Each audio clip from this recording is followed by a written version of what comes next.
This is the Celtic Soul Podcast. I'm Andrew Milne, and on this episode of the podcast, I'll be chatting to Tam Donnelly, President of the North American Federation of Celtic Supporters Club. Tam, born and bred in Glasgow, emigrated to Canada, and while I sit here in the cold of Drogheda, through the wonders of technology, Tam is sitting on a balcony in Florida, and he's just after showing me a wonderful view, but it was nothing like the view I saw on last Wednesday night, when Celtic beat Rangers. Folks, thank you so much for listening, watching and reading, and for all your continued support. And if you like what we do and are a Celtic minded business or a Celtic Supporters Club and you'd like to sponsor an episode of the podcast or get involved with the fanzine, please email us at info@celticfanzine.com. and you can also contact us through social media, where you'll find us on LinkedIn, Facebook, Instagram and Twitter. Don't forget to visit our website, celticfanzine.com, for daily news and articles. You'll also find all the podcasts there and our videos and details on how to purchase the fanzine, or if you'd like to subscribe, you get all the details there. And we now enter our 21st year of producing more than 90 minutes. Issue 119 print edition is now sold out, but you can still download the digital edition by visiting our shop, and I'll plug it again, celticfanzine.com. But you'll also find our t-shirts, badges, merchandise and all the back issues that are still available. The Celtic Soul Podcast is available across all platforms: Apple, Spotify, Acast, etc. So don't forget to hit that subscribe button so you never miss an episode. And you can also listen to all the podcasts on our YouTube channel, Celtic Fanzine TV. And at Celtic Fanzine TV, you'll also find all our video content, including recent interviews with Ange Postecoglou, Callum McGregor and Joe Hard. And you can also watch our Celtic fan content on Talk from the Terrace, the Grand Isle History podcast, and interviews with former players and famous faces from the music and entertainment business. So hit that subscribe, follow and alarm button on Celtic Fanzine TV. And keep an eye out on CelticFanzine.com and our social media channels for upcoming events, including Celtic AM specials, dinners, player nights, book launches, gigs and even the odd festival. It's been a long 2 years, so it's great to be back talking to venues again. Tam Donnelly is the President of the North American Federation of Celtic Supporters Clubs. Tam, you are very, very welcome onto the Celtic Soul Podcast to continue our conversation after you joined me recently at Celtic AM in Murphy's in Glasgow when you were back home. Tam, as I said, I'm looking out at the rain, but you're enjoying the Florida sunshine. Oh, it's beautiful. Absolutely. The water just banging off the bottom of my balcony here. Oh, I'm so jealous, Tom. Just tell us where you are, Tom, just because we're on audio, and just paint the picture for the listeners. I'm on West Palm Beach, and I'm on Lakeshore Drive, and it's absolutely spectacular. It's spectacular. I got a good deal on a condo, and I just love it. Actually, it's not there right now, I would have showed you. There's a big green, what do you call them? Really horrible things that look like dragons. The name of it will come to me. Oh, and it walks up and down that path. And it's alligator. It's not an alligator. It's an iguana. Right. And it's 14 feet long, and it's green. And every day it comes out, and I see it, and I go, "Oh, here you go, the big Tim iguana."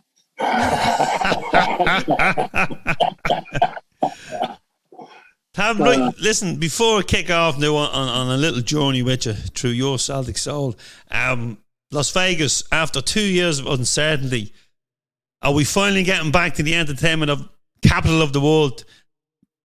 Yes. I've been speaking to them all week, and it doesn't look like there's any restrictions right now.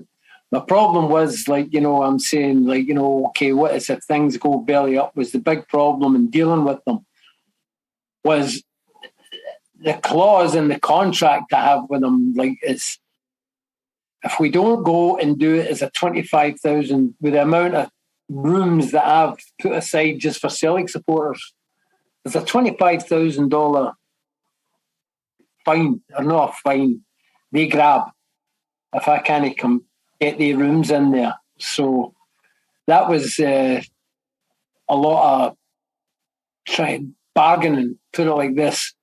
But, their argument, and I'm trying to get things lower because everywhere in Vegas has increased everything because they've took a doing over the last couple of years. So the increases is good. So I'm trying to get the beer prices as low as I can, get my entertainment. I've got the entertainment. As a matter of fact, I'm only going to go with we were going to go with Derek Warfield and the Wolf Tones and with Charlie and the Boys. So I can only go with one. So I had Charlie and the Boys booked anyway and their flights booked. So I'm going to go up and see if I can. Derek Warfield's in Florida this weekend. It's about an hour and a half away from where I am. So I'm going to drive up there tonight and tell him I'm just going to go with the one band because if things do go belly up, we couldn't afford the two of them. And I'll tell Derek he can do the next one. But there's no point in the two of them. Two of them do the same stuff anyway. So it doesn't make sense to me be paying two bands. I've got three men in the drum. I've got Pat Cairns coming to do the thing, and I got an email for a guy in Hawaii, and he's got a band that are coming to the convention. So they stayed there. They wouldn't mind doing a wee gig. So I said, okay, well, talk to me and we'll discuss it, and I can maybe put them on in the bar at night as well. Plus the golf, I'm still dealing with the golf people right now. But the audio was a big problem. The audio for the dinner dance and the green night, that comes out over $60,000. It's, a lot of people think, they just come in and plug in their things. That's not what it works. I've got to take electricians who get $60 an hour. It's the money is just like, and the last big one we had, we done really well. I mean, we give the money away to charity. I could sell like 25,000 from that, to go to the Celtic Foundation. I haven't talked to Michael Nicholson or whatever his name yet. I need to talk to him to see who I can bring. So far, I've got what do you call him?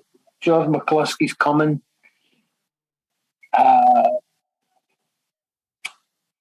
Who the hell? What's his name? So Alan Thompson's coming. I've got another player. And I'm trying to get in touch with Jackie McNamara and Simon Donnelly. I heard that they're interested in coming to see if I can get them to come as well. So, I'll get as many as I possibly can. And then I've got to talk to Nick to see if Celtic will send us the league trophy that we're going to win. I want that. I like your confidence. I want that. I tell you, I've seen a lot of games, by the way, but Celtic vs Vojvodina was one of the greatest games I've ever seen. And I was in Milne, and I was in Lisbon for the final. But that game, I did not expect that on Wednesday night. I didn't. As a matter of fact, I sat exactly where I'm sitting here. As I say, it's the water here, and there's an island across the water. And when Abada scored that goal, my doors was open in the balcony. Some of the things that come out my mouth, I mean, the people here, it was like, it wasn't nice things I was saying about Rangers or Sevco or whatever they call themselves. You old co, it's all the same co when you hammer them. Yeah, but the thing is when you shout out here, like it echoes right across that water. So all the people in the fancy condominiums would have heard it. Get it there, your dirty shower. So-and-so's was, I let it rip, by the way. I was jumping up and down myself here. I just sit myself watching it. Yeah, Tam, I wrote a blog after the game, and I was just saying, like, for the 60,000 of us inside the stadium, it was wonderful. But for people watching throughout the world, no matter where anywhere, when them goals hit the back of the net, and you've just summed it up, sitting there in Florida on your own on the balcony, and the neighbours must be wondering, who is this lunatic? I was screaming like a banshee. I'm not joking. I'm not just telling you that. I was going nuts because I didn't expect that. I'm being honest. I thought, he plays the game the way he normally does. Then we give this more, but I didn't see that coming. Did you? Tam, there was something special brewing in the air on Wednesday. It was as if every Celtic fan from Ireland was in Dublin Airport when I went up to board the plane. Throughout the whole day, we arrived in the hotel early morning. You couldn't get into the hotel bar; it was packed. Every hotel was booked. By lunchtime, the only place you could get in was a restaurant. Every Celtic bar or Irish bar in the city was packed out. And when we were leaving to go to the game, Tam, there was a queue of people trying to get into the bar, which is a big bar, who weren't going to the game, who didn't have tickets. This was 90 minutes before kickoff, and the queue was halfway, around the Merchant City. And this was the same in all the bars we passed. And even outside, Tam, is only, I start getting nervous outside, You've got the hairs in the back of my neck standing up right now because I know that atmosphere and you miss it. Yeah. I miss it. And it was like both ultra groups. The boys had done the Jockstein up. The Green Brigade had done their stuff. And before kick-off time, there was just a very special moment. You would have watched it on TV. I did, yeah. When the disco lights, which have been slagged off by everybody outside the Celtic family since they went in because they were put in for the Champions League, I think these people that slag us off forget that we dominated Scottish football for almost a decade. But and I'm getting goose pimples now. When that light went on to the Celtic players and the Rangers players were stood in the dark, in the huddle, I knew something special was happening. And that's almost a brand new team with a brand new manager who nobody knew who was. There was a kid comes up in Milton Keynes Dons.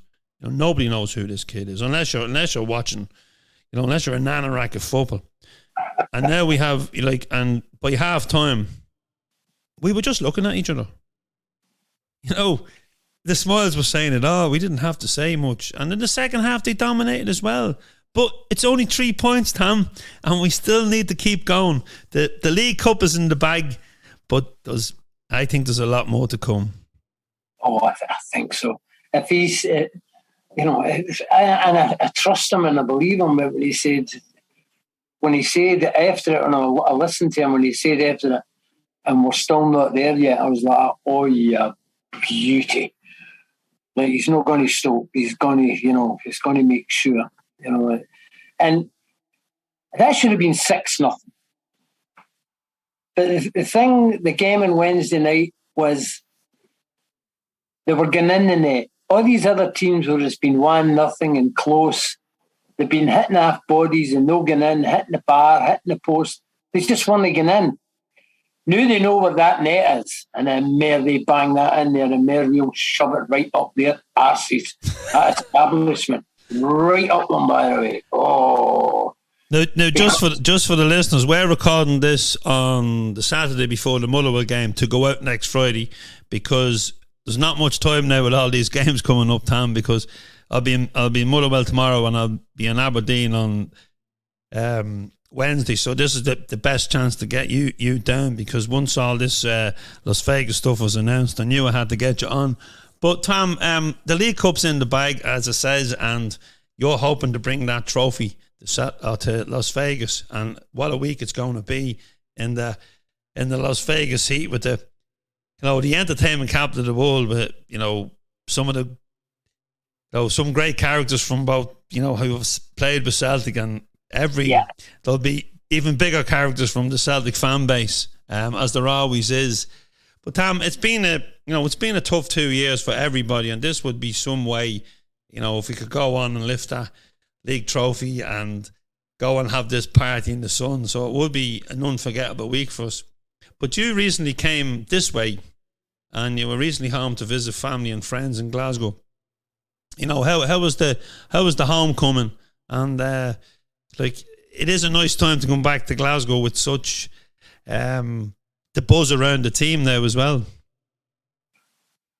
I love it. It's my favourite place is the Brazenhead on a Sunday afternoon.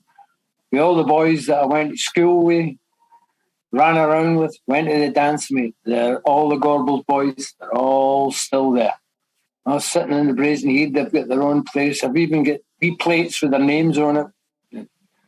People that's died, my brother, one of my brothers, and it's just. And I go in there and I listen to the guys, and they're all Tims. I love it. There's one character I love him, but I had never seen him the last time. But one of the times I was in, it was quite a few years ago. It was the funniest thing I ever seen.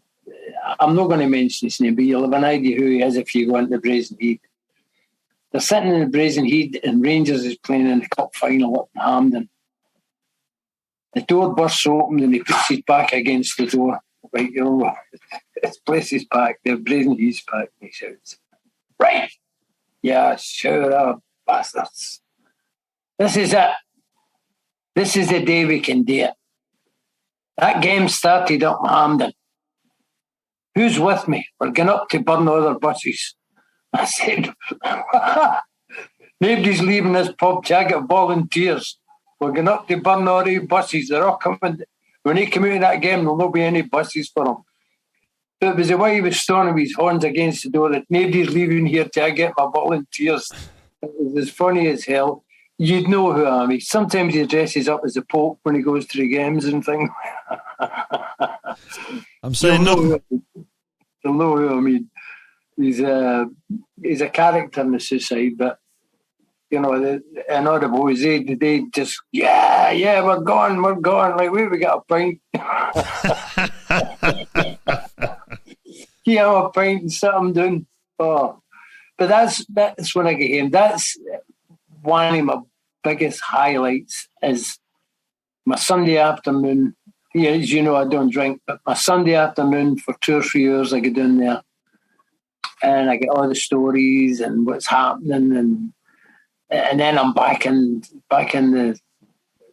the way of things, the way it should be, the old Gorbals, and I love it.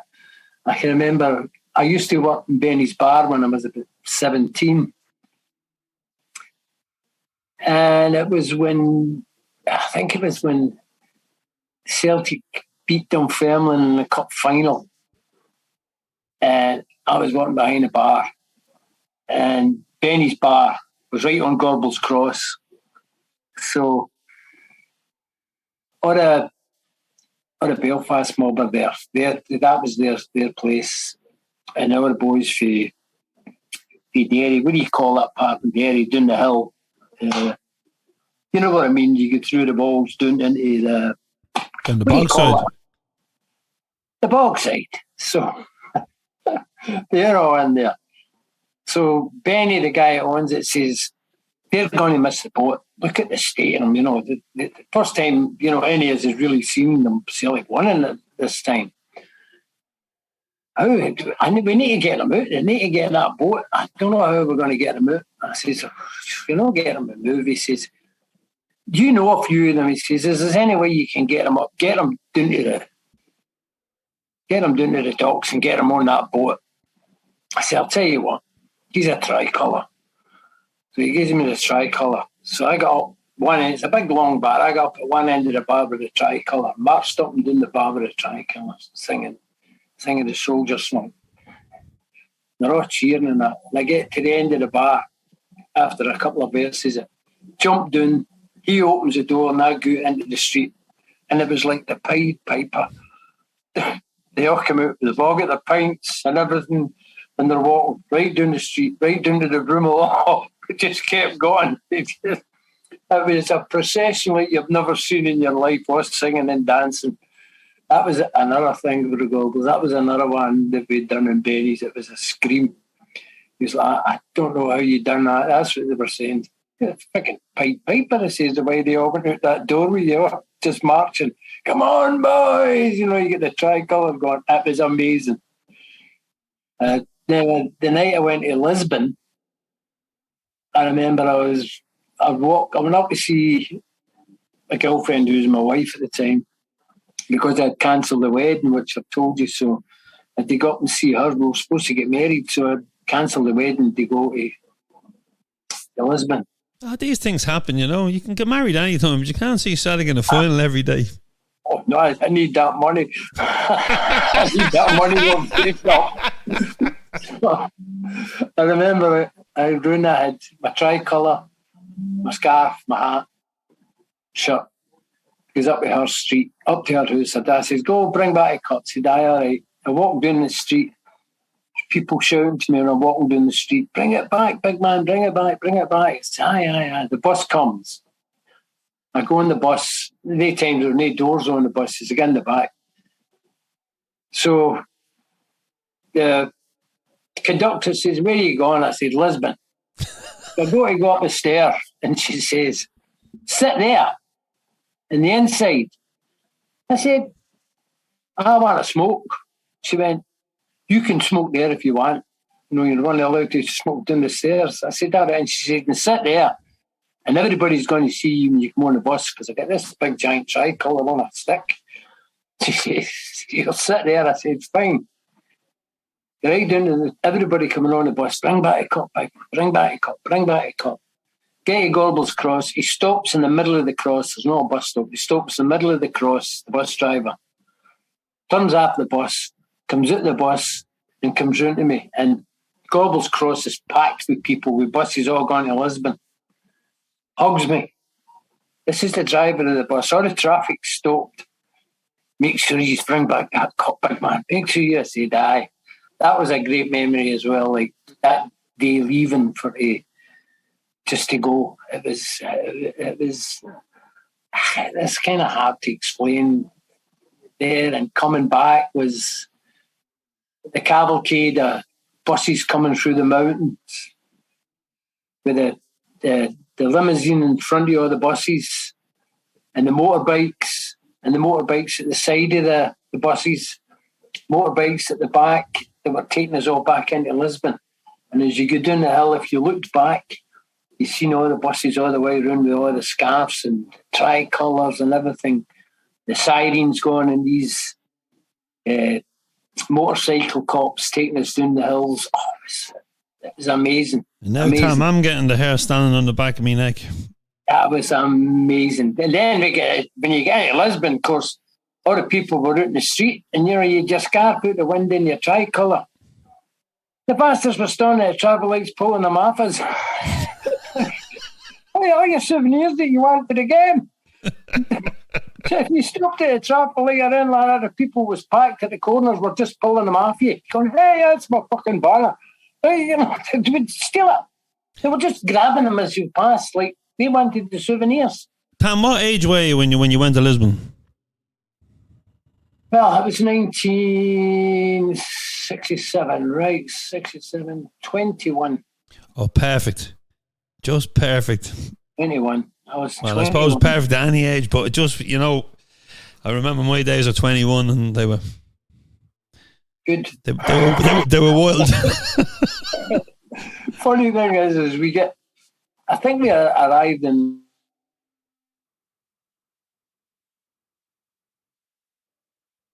years. Big guy from Newcastle, my uncle and me. Not a soul in this big giant square. I said, Jesus Christ, there's nobody here. Like, we're talking about cavalcades and all kinds of planes. Don't see anybody. So we said, "They're a big chapel." We're all going to the chapel. There's a big giant chapel in the square. Beautiful big chapel. So we said, "We're going to the chapel, because there's nowhere open where we can get a cup of tea in." So we get into the chapel. They were sleeping in the confessional boxes. They were sleeping in all the pews. Sleeping in all... Everybody had a row with them all lying. What a snoring. It was packed. The confessional boxes in there. All sleeping. There was a thing that Jesus or whatever, you know, was on Mary's Latin on that. There were some of them lying beside that as well. You'd seen it. It was unbelievable. That priest wasn't bothering his arse either. He's probably looking forward to the final. Oh, it was packed. It was packed. Come out of there and met a wee boy about 10, a wee street boy, no shoes, and he was our guide for the day, and he took us everywhere, like, so that he could speak to all Portuguese, so as nobody would rip us off. And we couldn't take him to the game with us because he didn't have a ticket, obviously. We couldn't take him. But he waited outside till we came back, and he came on the bus with us back up to the airport. We went straight to the airport right after the game, and all the money we had left, we gave on it. All the guys that was there saying, here's son. Gave them all the scudos, I think they're called. Gave them all our money. It was surreal. And then I lost my banner. I fell asleep on the plane. I was drunk. And got off the plane. I was steaming. I lost the banner. I phoned up to see if them to find my banner. I lost everything. Everything I had. The only thing I had was my ticket and programme. And the other thing, the big guy from Newcastle, we ran on the park, and we jumped the boat. We ran on the park. And we go to the airport, and we're in the line up to go through. And this Celtic supporter comes up to us and says to this big guy who's from Newcastle, Anik, he was from near Newcastle, a big Geordie, he says to him, is your name John Bell? And he goes, aye. He said, here's your passport. His passport, his plane ticket, and his money. He had dropped it on the field. The guy said he found it on the field. Seen the ticket, seen the time of the aeroplane, the plane and everything, and gave him it back. In the lineup as we're ready to go through to get on the plane. Amazing. That's the God's honest truth. It was amazing. Every single penny he had in that wallet was there. You know, that's Celtic supporters for me. That's Celtic supporters. What a day you had. And, you know, you say you arrived into Glasgow and obviously back up the Gorbals, but, you know, you're born and bred in the Gorbals, and it holds a special place in your heart, doesn't it? Oh, aye. Well, actually, I arrived, at the time I got up to Castlemilk, it was about 7ish in the morning. I got off the bus and I walked Castlemilk Drive, and I'll go to walk along Glenacre, and my dad's walking down the street. He's going to work. He's a brickies labourer. And he was working on a grip at the time, you know, working on the side from the lump. So he says, how was it? He says, this place was rotten last night. I said, oh, that's great. I said, okay. He said, where are you? I said, I'm going home. I said, I'm going to go meet the boys this afternoon. He said, want to work with me? I said, I'm not going to work with you. He says, come on, come to work. He said, we'll not be doing any work today. He says, so Tim's, he says, we'll not be doing any work. Kind of part. I said, all right. So I just turned around with him, got on the bus, and away I go with him doing his work at Kinnan Park. We get in there, they build a fire in this big bit where they were building. They all sat around there and they said, somebody go to the Sheebie and get some bottles of wine and some beer. Somebody goes and gets beer and wine. So we sat around this fire, all drinking Lanny, you know, like Eldorado stuff, you know, cider, getting tore in. We left there, we went to the Suicide, went to Benny's, came out of Benny's, and then headed up to the park for them coming home with the cup. And then most of the day was a blank to me. I don't remember too much. I just remember I was on the 1 o'clock bus in the morning for George Square, steaming. And I got on the bus and everybody was quiet on the bus, and I was shouting and bawling, singing a Celtic song, yeah, bastards. You know, I had a bowl of wine. I started just singing. They put their arse for me. I was just singing. I was just getting torn into a rebel song. I wasn't giving a damn. Wasn't giving a damn. That was some. I think it was you put it down planes, boats, aeroplanes kind of thing. It was surreal. It was surreal. But as I said earlier, like all the games I went to, the best I've ever seen was Vojvodina. Celtic vs Vojvodina. Anybody that's a listener here that was at that game that night, I'll tell you, like you who was saying there, a special atmosphere, hairs in the back of your neck. The way I picture it, I don't know if I said it in the last podcast that I talked to you, but when Charlie Gallagher went up to take that corner kick, I was at the Celtic end. It was a foggy night. You could hardly see up to the other side. And we knew there was no time left and we needed that goal. And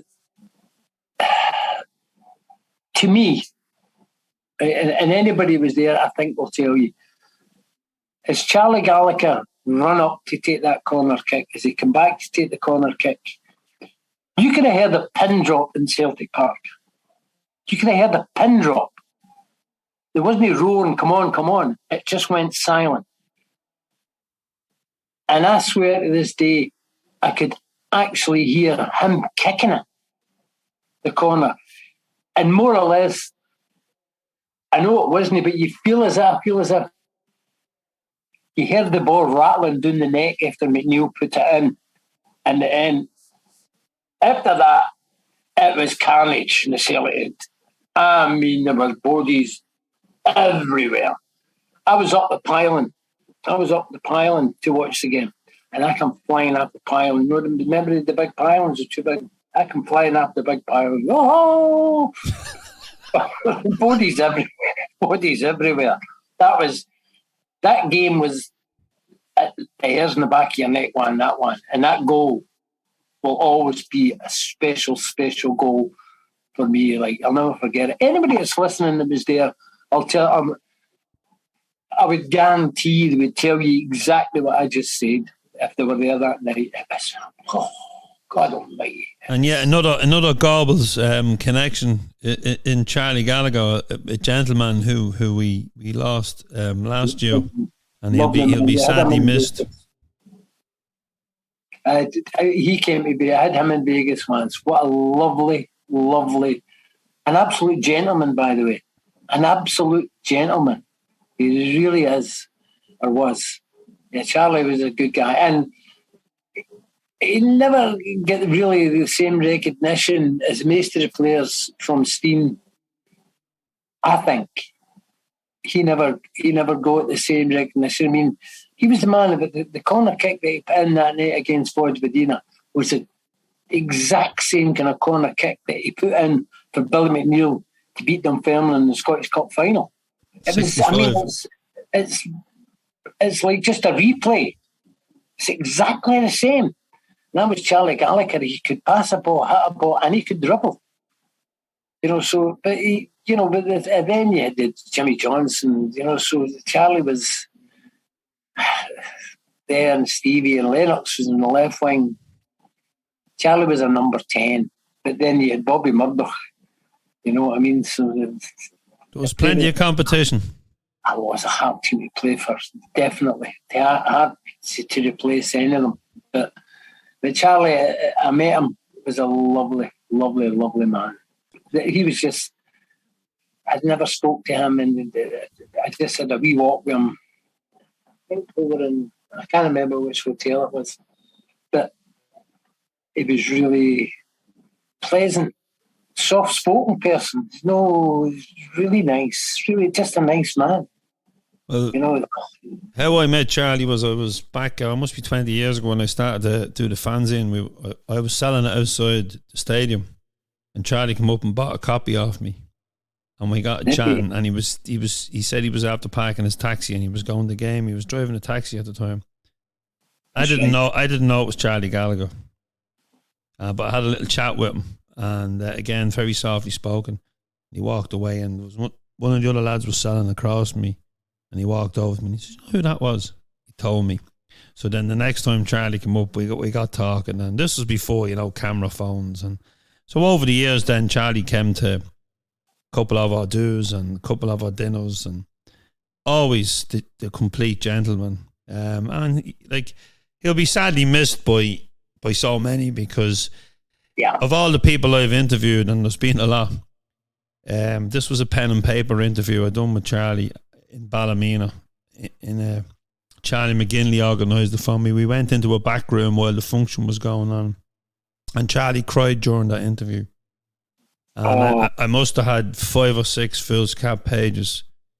My hand was sore writing. What a wonderful, especially when he spoke about being an Irish international, and Jimmy McGee travelling to Donegal, to the family home, to speak, to get him on the radio. He was on the radio in Glasgow, and they had his family on, and he always says that was very special to play for Ireland, coming from the Gorbals. But there's so many stories come out of the Gorbals. But you decided to leave the Gorbals, which must be very hard, Tam. Was Canada the full stop, or did you go somewhere before Canada? Well, there was no. My wife had a sister here, and there was I thought Australia, US was out, because if you went to the US at that time, you get drafted. You were going to Vietnam after 3 months, so that was out of the picture. That definitely wasn't on the cards. No. So it was Australia, and I fancied Australia, but my wife said, no, it's too far for us to see family. We've got a shot, it's only 7 hours to Canada. So we came to Canada, and I started, where did I start? I was cleaning septic tanks, for Christ's sake. I was working on a building site. Then I worked in a concrete place where they made slabs. Then I got a job in the Toronto Star. And a long story that way.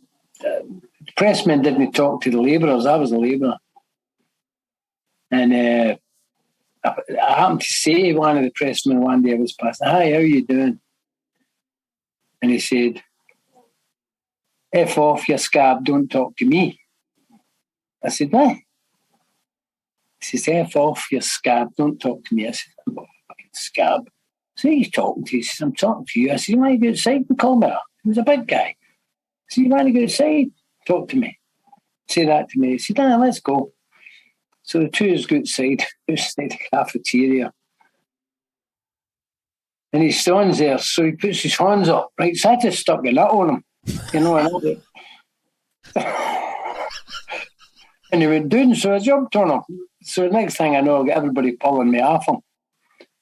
So they dragged me into this press room toilet where they're all in there. They're talking to me, calming me down. I'm going nuts, right? So he says, they said, look, will you help us organise your people? I said, there's 500 of them. I said, I'm only on probation here. I've just started. I said, but I finished my probation. I said, I said, I'll see what I can do. So I finished from probation, and they came and they seen me and they said, okay, you need to do the organising and get his names and all that. I said, okay. Long story short. Sorry, Tam, when you say organising, is that like unionising? Yeah. So what had happened was many, many years ago, long before Christ nearly I was born, there had been a strike, and the mailers, which I was in, had crossed the picket line. The pressmen didn't, so mailers were called scabs. So now it was a case of, after all these years, the other union came in and said they're yours, and some lawyers, so they decided to let us go for it. So I went for it. So there was over 500 people I had to get. So I got it, and I get in.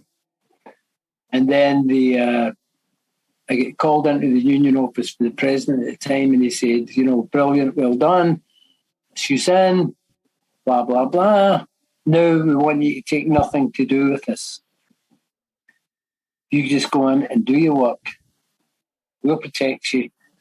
But you're going to be in for a real rough time. So I said, okay, fair enough. So after, I think, the 6th time I got fired, and I'm not joking, and I don't know how many suspensions I'd had enough. I was ready for a nervous breakdown because I had 3 kids by this time, and and these suspensions, you weren't getting paid, and had things to get, furniture. Of course, my wife's going off on that every day. I'd go to my work and come back 2 hours later, I'm suspended. So that was it. So eventually, a lawyer came and said to this lawyer, "Okay, look, I've had enough. I don't think I can do this anymore. Like, I'm fighting management like hell every single day of the week. They're ganging up on me, and the people that are in there are no really aggressive people. There's a lot of women as well." So I remember sitting down with a lawyer, and two of us sat down. Company come in. They bring out my file, and the lawyer looked at me and he went, "Tell me that's not your file." It was like a phone book. I said, "Aye." I said, "But there's nothing in there about my work. It's other things." And he said, "Oh, okay." Anyway, we won that, and they hired me back. So then I just started working more with the union. And then eventually I became first Catholic, first Labourer ever to become the president of a newspaper union in Toronto. It was all Masonic. Press room, all Masonic. So that was a big deal. I never ever thought I'd get it. Nobody thought I'd get it. But I got it. I became president. I was in the office for 13 years. I retired in it. But I was the first Catholic and non-Freemason to be president of a pressmen's union. And the pressman is like, even there was one of them when I first went in that interviewed me, had the ring on, and he was talking all that Masonic stuff to me about your granny, like, and I was just like, he was Canadian, so it's not the same, they're not the same kind of Mason sort of a thing. And because I was Scottish, he thought I was one. So I never made it, I never let him know any different. Just carried on, just done it. As I say, but that was my journey. I was a Bricky's labourer when I left there and became president of a Pressmen's Union. Then moved on into the States and international. And so it was a good move in the long run. And in all that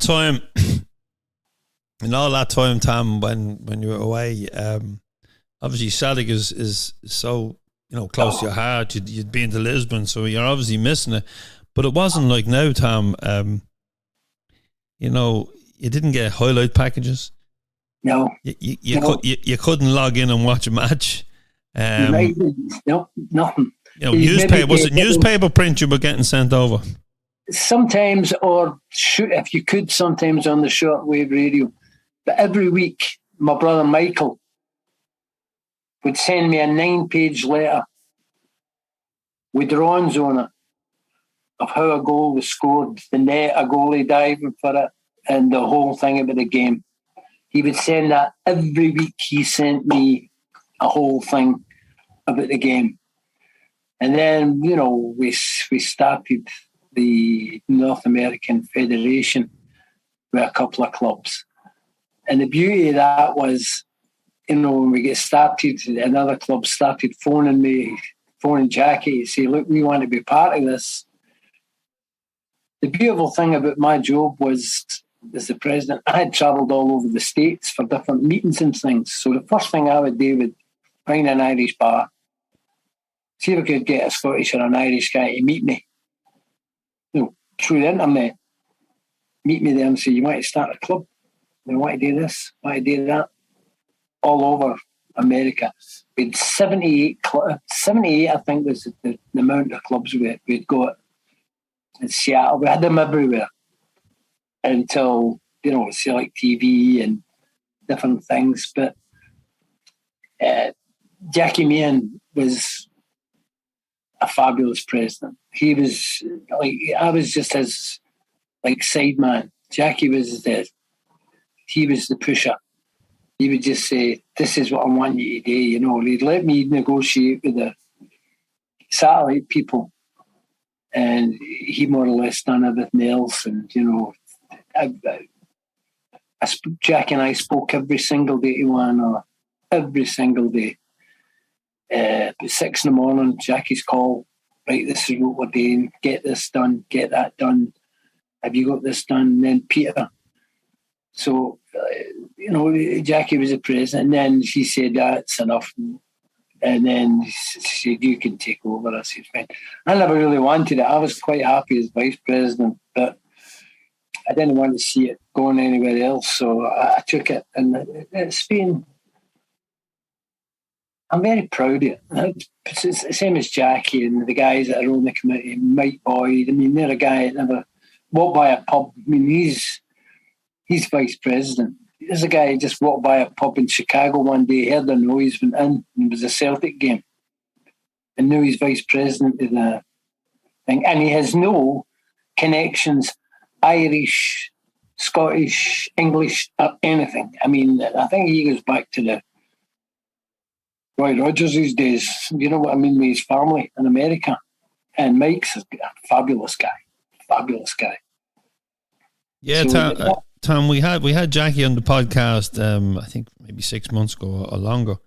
And I think he was quite complimentary towards you as well. So, and Mike and all the committee. So, I've spent a lot of time in Jackie's company. Generally in airports, when the dust has settled, I've bumped into him a few times when everyone's gone back, or maybe we stayed an extra day or two in Las Vegas. That's when you get to, because during them conventions, like everyone's, you're all top of your heads, like, so it's nice to kind of see us offside. But the whole thing about the North American Federation was never about running conventions. It was about getting to see Celtic. Yeah. 100%. But during the times where it was the first mob that we dealt with, I mean, we made mistakes because we more or less, the North American Federation, kind of held the rights to Celtic Games in North America. We could say what pub was getting it and what pub wasn't getting it, because we were pumping plenty of money into this group. So I said, okay, then, it doesn't get showed in any pubs unless it's a Celtic pub and they're paying us, because we're paying you. We're paying sometimes up to 16 grand a week. We said, no. So, but the thing is, he then sold to Setanta, and Setanta, they more or less had the rights. They bought the rights. We didn't buy them. We had them, but we hadn't bought them. But we should have bought them. But we never. Setanta had them. But in fairness to Setanta, they never changed the rules. They said, okay, there's got to be so many miles between clubs and things like that. I don't know. Have you ever met any of the boys for Setanta? I haven't, Tam. No. Shane O'Rourke. Never met Shane. I think Shane's for Dublin, his brother. I remember Shane. I used to argue with Shane. Surely, Tam, you never argued with anyone. Yeah, but Shane was murder, I mean, I'd call me a wee Irish bastard and everything, and he'd call me a Scottish prick. It was terrible, the arguments, and he said, and I said, see if I ever can meet you, and he goes, yeah, I would like to meet you as well someday, and we'll really fix it. And I said, all right. So that went on for a couple of years, never met him, but we argued all the time about the prices. So I'm in San Francisco, and that's where his base is. And I'm in a restaurant, so I call him at his office. I said, I'm in this restaurant. I said, I believe it's only 1 block away from your office. I said, if you want to come and see me, I'm in there. And he went, I'm busy today. I can't fucking be seeing you. I said, well, I'm letting you know I'm here if you want to, come in. And I remember I was sitting with somebody having dinner in this restaurant. I'm just sitting. This guy comes in and he's looking at me, and I'm looking at him. He's about 5'3", 5'4", and built like that. And he goes, are you Donnelly? You Tam Donnelly? A real Dublin accent. I said, I am. I said, are you Shane O'Rourke? And he goes, I am. So I stood up, and he went, now don't fucking hit me, whatever you do.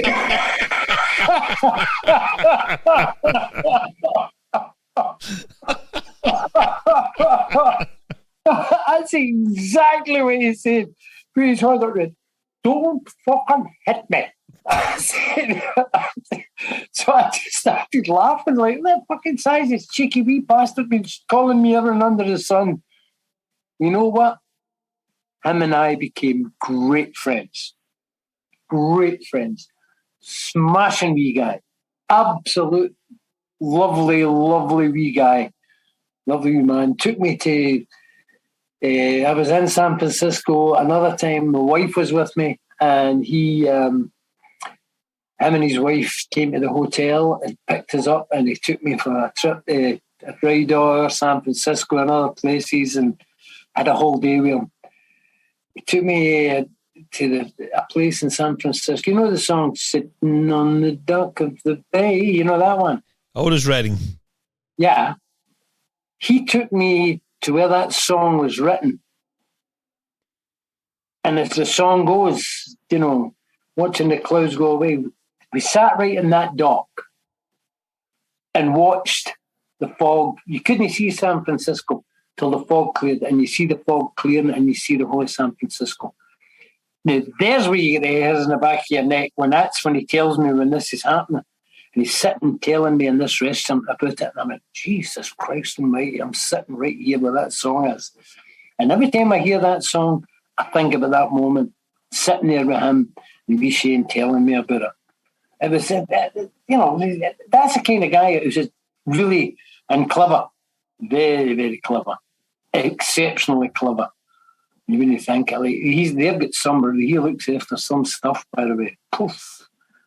With me, him and his brother. His brother's a smashing guy as well. Brother's a nice guy. When the likes of Satanta and the previous people who had the rights were, I suppose, breaking down barriers so that Celtic fans in North America could watch their team week in, week out, and we know it's generally early doors. You're saying did you say there was about 78 clubs? There was 78 clubs, yes. Obviously Celtic TV and the internet and modern technology and dodgy boxes and everything, it has to have had an effect on the supporters clubs. So surely to God, there's not that many, there's not 78 left, is there? No, but they're in, I would say, most, not all, major cities where people would go. Like, you get, I think there's 3 in Florida, 2 in Florida, I'm not sure. New Orleans, New York, Boston, Chicago, Cleveland, Houston. I don't want to forget any of them there, so I get mad at me, but major places where people would go, Celtic supporters would go on holiday or go on a vacation or something like that. We've got it there for them. Yeah, and I've been to Florida, and when Connor was younger, we would have went Stevens' Day for a couple of years. We went. That was our holiday. We went to the Disneys and the Universal and that. But obviously, Celtic would play Rangers during that vacation or holiday, as we call it. And I could go along to a pub. I think it was the Lucky Leprechaun, and there would be fans from not just Ireland and Scotland on holidays over there, but there'd be a lot of Americans, American-based fans, and the connections I would have made in there would have been brilliant, and you probably got maybe 3 games and you're over. So, it is so important that I could have probably back then, I don't know how strong you would have been able to get an internet connection, because it is going back maybe 10 years, but I knew I could go and watch these games with like-minded people, and for me that's very important. Yeah, it is. It's amazing. Like, I was just thinking, there's one in Tampa, Fort Lauderdale, and then there's a Lucky Leprechaun, which was one of the better ones. The wee John, what's the wee guy's name? The Dublin man. I can't remember the name, but if memory serves you right, it's from Drimnagh in Dublin. Yeah, I mean, it's not like it was because of Celtic TV. I mean, I spoke to them every day of the week. I would speak to one club, no one club, they speak to a president of a club, always called me to tell me what they were doing, what it was. And some of them were saying, oh, we're not getting the crowds. So, but the thing is, when I was bargaining with Shane O'Rourke about prices, he's a wee fly man. He would send people in, no matter where, and count the bodies that's in there. Because if I say to him, they're only getting 30 people, and he'd say, there were 300 in there. There were 300 in there. I had a man in there. There were 300.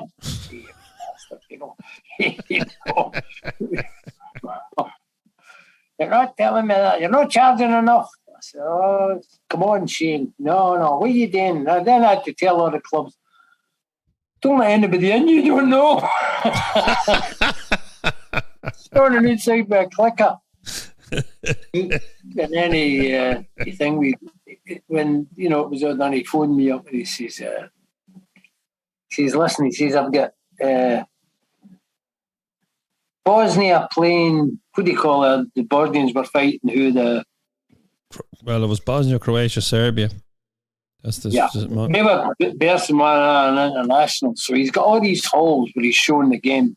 Satanta showing it.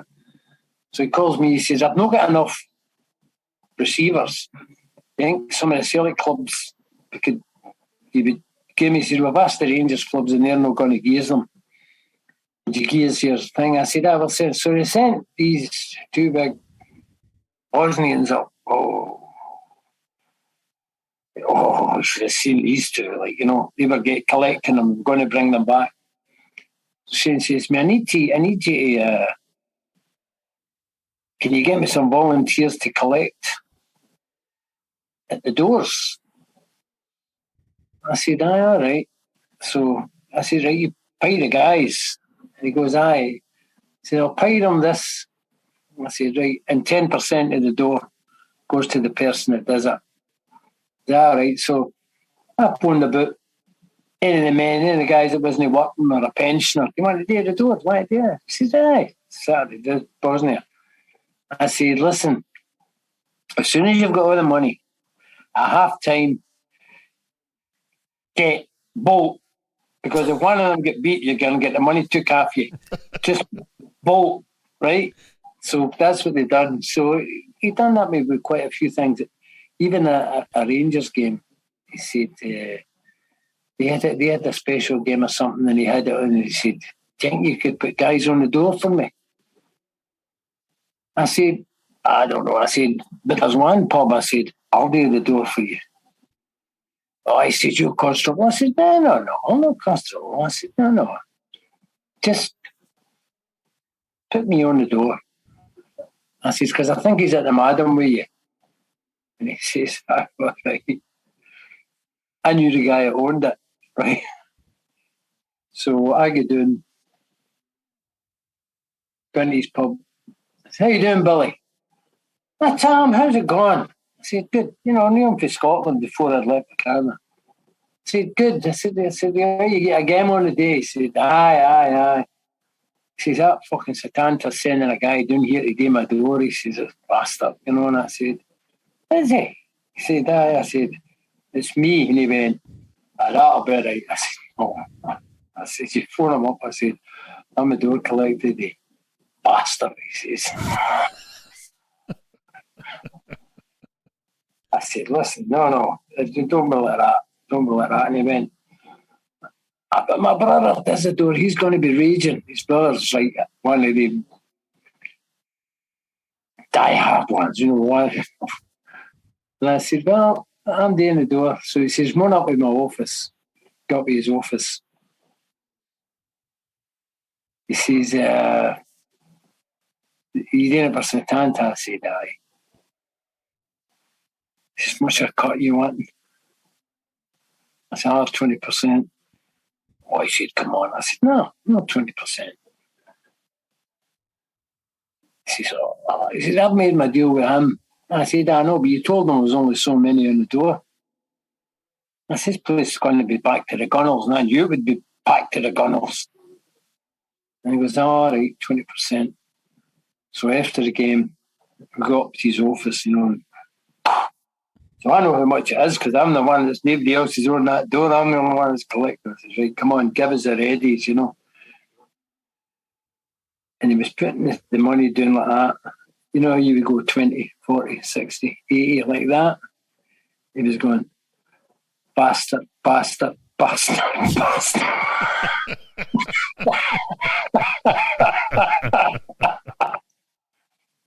So I go back to Shane. I said, there, he got this and he got that. And Shane said, how much did you get? I said, no, I never get nothing, Shane. And he goes, aye, you did. I said, Shane, I get nothing. Well, okay, Tom, I'll believe you. I said, right, thanks very much, Shane. I said, I'll always do things for you. And he went, I know you will. Nice one, Tam. Tam, just give us. It's been lovely to chat. Because we did have a great chat that day in Murphy's when you were home, and it's great to continue it all and to get a bit of Tam Donnelly's story. Can we just recap, Tam, on the dates for Vegas and how people can still get there or what they need to do if they haven't booked yet? Yeah, you get a calendar there. It's the Sunday is the 12th or the 13th through to the 19th. Actually, I do have a calendar here, Tam, that I got free off my printer. So I can have a look for you. You're looking at Sunday the 12th. Sunday the 12th to Sunday the 19th. And anybody that wants to go 2 or 3 days before or 2 or 3 days after, they'll just get the same price. The best bargaining, a lot of people don't realise when they book through a travel agent and book their rooms, there's a $30 a day entertainment tax. That's waived for us. It's free Wi-Fi. So in other hotels, at the end of the week, when you go down to pay, that $30 a day is on your thing. It's in small print and all your thing. And a lot of them come to me, and I keep telling people, book through our website. Book through our website. If you've got a problem, send me an email. I'll phone the hotel and correct it. Sometimes it breaks down. You'll get a room. But if you're booked through another travel agency other than Stuart, and they've booked your rooms, that entertainment tax is going to be there. And there's nothing I can do about it. Nothing. If you book through Stuart and you book through the website, then I can fix it. If somebody goes another way, I can't.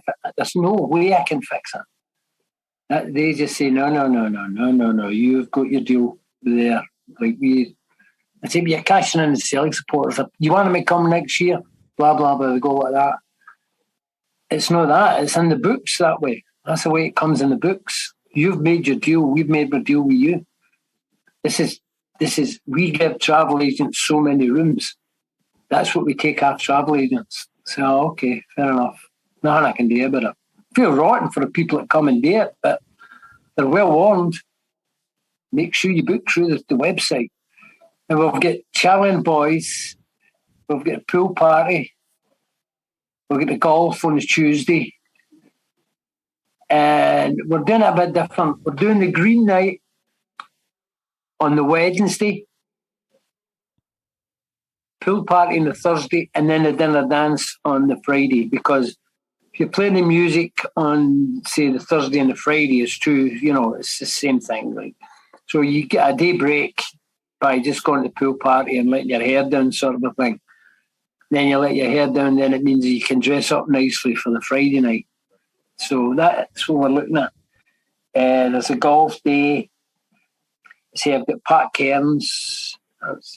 There's always somebody else comes and wants to, can I go up and do a gig? Yeah, sure, go on you go on the stage, like at the bar to get it going. But that probably not start to the Pat Cairns doesn't come into Sunday night. It's the Monday or the Tuesday. More or less we've got everything set up. Everything's more or less set up.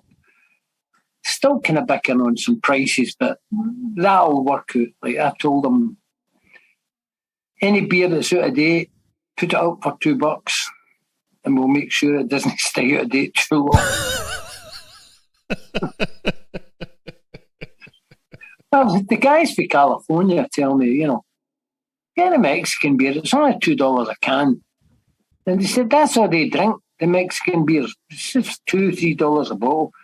So I've said to him, get all your Mexican gear up there and we'll drink it. Oh, don't worry about it. So hopefully he's going to do that. He's going to... the guy I'm working with is good. Actually, it's funny because he's an American guy, obviously, right?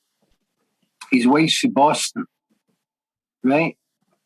But her father was the president of the Boston Celtic Supporters Club, and he comes for the Gorbals. Small world. So I'm out one night with him for dinner.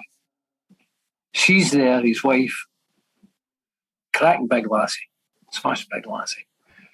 She says, he has to go somewhere for something. So she says, don't you worry about him. I'll make sure everything goes all right for you. She says, there. So he comes back and we're trying to get the contract signed. And he sits down and she said, look, used to get that contract signed because if you don't get it signed now, one of you is getting a kick in the balls. That was her. She said that to the two of us sitting at the table. One of you is going to get a kick in the balls. And she said, and I can promise you, Tom, if he screws you over, he's getting kicked in the balls. Don't worry about it. I said, fine. So, Tom, just to recap, it's June the 12th to the 19th. We're back in the West Coast Hotel. The West Coast used to be a hotel in Drogheda. So the Westgate Hotel in Las Vegas, the famous place with the Elvis Paradise connection. Avenue. It's on Paradise Avenue. With the Elvis Presley connections. So yeah, Tam, all that's to say is probably that's the next time I'll see you. And I'm looking forward to podcast. You're going to do a podcast there, right? Yeah, we're looking forward to. We're going to bring the gear, and we're looking forward to recording. And we might have to pick up some stuff over there because we don't want to bring it in that far. But yeah, if we can, we have a small podcast, and we'll bring it over and we'll do some stuff. And we're looking forward to it, especially with the players there, and that we'll be able to chat to and the fans. And hopefully we can stay off the Mexican beer, so that we're professional doing it, that we're not getting up hungover doing it, Tam. Because Vegas can lead a good man astray. Yeah. Actually, the mass is sold out as well, as far as I'm led to believe. You know what? I know a good man that might just get me in, and I'll sit in the confessional box for that one. You'll get well. Have you never been in the mass? I haven't, Tam. Myself and the big man. We flew a few years ago. It is. If that doesn't ring a tear to your eye, nothing will. I've seen stuff on it, yeah, and it's John the Scarf does a great job getting that together. Oh my God, almighty! That lassie sings "Lady of Knock." Jesus Christ almighty! The tears and the people that I was sitting with round about were streaming down their eyes. She was singing. It was amazing. And then the priest. Now it's priest leave, they usually leave to him. They're walking out to You'll Never Walk Alone. Everybody's up there. It's amazing. Like, you never think, going to chapel, it's nice, blah, blah. This is different. This mass is different. It's really good. And it's for a good cause. It's for a good cause as well. Yeah. I think he's doing it for the Cana Foundation, and he's doing it for the homeless people of Vegas. Something like that. He's a wonderful man. I'm lucky. I've interviewed him in Glasgow, but I also had the pleasure of his company at one of the Philadelphia failures, and I had Just a great character. Yeah, did I tell you about the money collector? You know about the money collector? No. The chapel collector. Well, people put, their money in when they get plate goes in the chapel. And they put, if you get a couple of chips, you throw the chips in, like, $5 chip, $2 chip, $1 chip, whatever. So that all goes to the main place for all the chapels, whatever. There's all that money. So they got all these chips. So there's one priest that goes round, because each casino's got their own chip with their name on it, takes them in and gets some cash for the chapel. Do you know what he's called? No. The chipmunk. No, that's fucking true. That's not just, I'm not just making that up. Well, if it is, it's bad. That's what the people in the hotels call them. The chipmunk. The chipmunk. Oh my God. People put chips in the plates. It goes to what do you call it? I can't remember the name yet. It goes to them and they count it and they say, right, here's all the chips. And this priest comes, he gets them in a bag. Right, this is so-and-so. So that's Riviera, that's the Westgate, that's Caesar's Palace. He gets rid of them all. Here, cash that. The chipmunk. That's his nickname. Unbelievable, Tam. Tam, it's been an absolute pleasure. I'm still looking out at the rain. It's getting dark here, and you're still looking out at the sunshine. But hopefully in June, I'll be joining you in the sunshine. I'm really looking forward to the convention, and as we said, we'll be recording some shows and enjoying the party. So, Tam, all I can say is thank you so much for letting us into your Celtic soul. Yeah, well, June, God willing, we'll have that cup there, and what we missed last year, we'll double celebrate it this year. We'll make sure that place is rocking. We'll make sure here. I think it will be. Folks, thank you so much for listening. If you enjoyed the conversation with Tam and you want to hear some more, just, follow us, the Celtic Soul Podcast. We're on, you'll get us on all the Acast, Apple, Spotify, the whole lot. And you'll also find us on our YouTube channel, Celtic Fanzine TV. And if you want to support us, you can do so by visiting the website where you can buy a fanzine, buy a t-shirt, or donate for the price of a pint. Folks, thanks very much for listening. Hail, hail, and keep the faith. And thank you to you, Tam. Hail, hail. Thank you. God bless.